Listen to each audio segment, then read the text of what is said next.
This is Leroy Street, and townhouses or row houses that were built in the early 19th century. This is McDougal Street, that were then converted for multifamily use when these waves of immigrants came into to this part of the city. This is Bedford Street, which looks very familiar to Livy, I'm sure. Home, yeah. That used to be a barber shop. If you go over, and I'm talking before my time. That's all right. That's Can I point? Sure. This used to have a barber pole right in front of it. If you go back to the 1939 city photographs, there was all sorts of things going on there, commercial things at ground level. And you see a lot of those details that are really still here. And especially as New York is being transformed again by waves of immigration, which rival this last great wave of immigration from the late 19th to the early 20th century. I think it's really time to kind of look back on and honor that history, which so changed New York and so built it.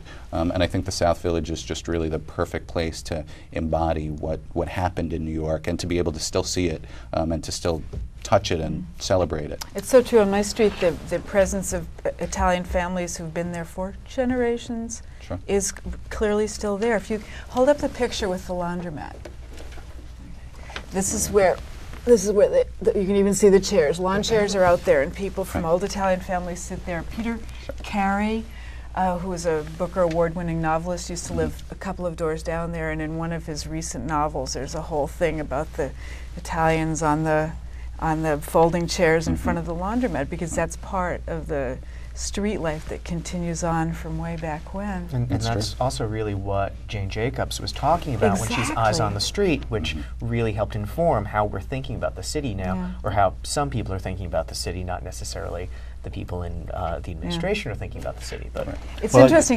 because it's low rise. It's low rise, it's human scale. You can see the sky, and yet the streets are busy practically 24/7, right? Yeah. When you never feel endangered because it's neighborhood people or people going to the stores there. It's always safe. You always bump into people you know. You would think that there would be so many people because the buildings are low rise and you see the sky. There aren't skyscrapers, but it's packed with people. The sidewalks are filled. People are out on the street. The people are friendly. Yeah, that's true. People are friendly. So why'd you move there? I moved there. It's funny that Simeon mentioned Jane Jacobs.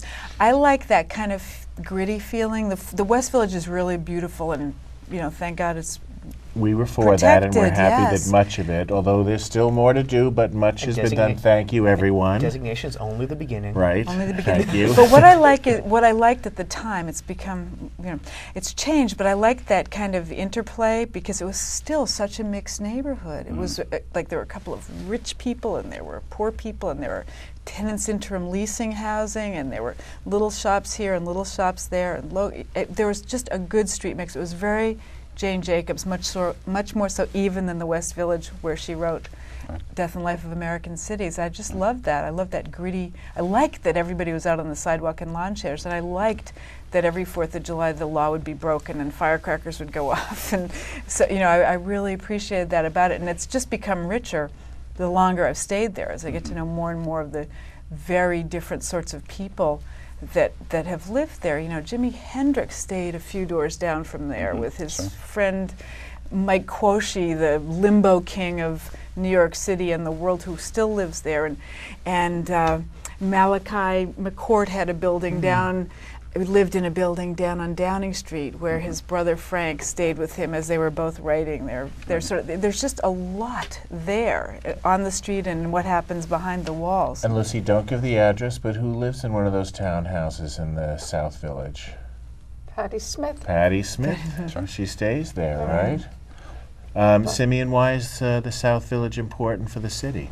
Well, again, what Andrew's talking about, and we agree with him completely, is that the South Village in microcosm really is a small section. It is the whole city in microcosm. There you have the various ways that people live in townhouses and tenements, and even in small apartment buildings. You've got rentals, you've got co-ops, and you have the institutions that grew up around them, the churches, the schools, the social services, the shops also that build out around it. It's a multi-use, heterogeneous area that is so tight and so kind of overwhelming with vitality and life and just lived-inness for the past 150 years, that to lose something like that, and when I say lose, I don't imagine, to get flattened, but to get flattened by a single use, to get flattened by overdevelopment or inappropriate development,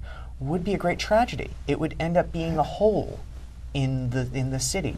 When I was going to high school at Stuyvesant, which is a little to the east and a little to the north of it, that was the village to me. There was the West Village, and then there was the East Village, and then there was the village. And the village was around Bleecker Street and McDougal Street, because those were the places where if you didn't live in Greenwich Village proper, you kind of felt a little ill at ease, like you didn't quite belong there. But you could always find a place to go eat on McDougal, or go get a soda or something like that, or go hang out and listen to music. Or drink a cup of coffee or cappuccino. Right. Lots of good coffee there. Exactly. Yeah, the coffee houses. And that's really important to sort of, I think, the spirit of the city. Well, one of the things that Simeon mentions is really important to the history of the South Village, and there's clearly a connection between the immigrant history, especially the Italian immigrant history, and then what started to happen in the 20th century, where this became a place of musical and theatrical and literary innovation. People who were sort of, kind of left of center or didn't want to lead a conventional lifestyle were really drawn to this neighborhood, and I think because it had this intimate sense, because it was sort of a little gritty, it was really to their liking. So it was Bleecker Street, McDougal, West 3rd. These became the center of the speakeasies and the jazz clubs in the 1920s, the coffee houses and the beat clubs in the 1950s, and then the musical venues in the 60s where Bob Dylan and other people in the folk movement really transformed the culture.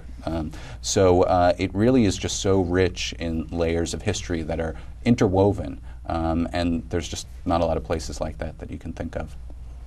Lucy, you stayed. What was it like when the new wave of the beatniks and the folkies came around? We welcomed every person, everybody. It was great. The beatniks, the bohemians, with their coats and all. It was great. They say the city, who wants to live in the city. I have no regrets because I had part of the country. We woke up in the morning with the rooster crowing across the street in the chicken market. And the next to it was the stables. So we had the horses. So I was very, very fortunate. I was also fortunate to go to school with the last black family that lived in the neighborhood. And I know the building where they lived and all. And then I was happy that I was in an historic place. During the war, the Civil War, the slaves, when they ran away, they were housed here. And I can tell you which house they were housed in. It's amazing. This is the village. Yeah. I want to just quickly dovetail that and say one of the great things about the South Village's history is that in the 19th century there was a community there known as Little Africa. It was the main African-American community in New York. There's a whole wonderful abolitionist and freed slave history to this neighborhood.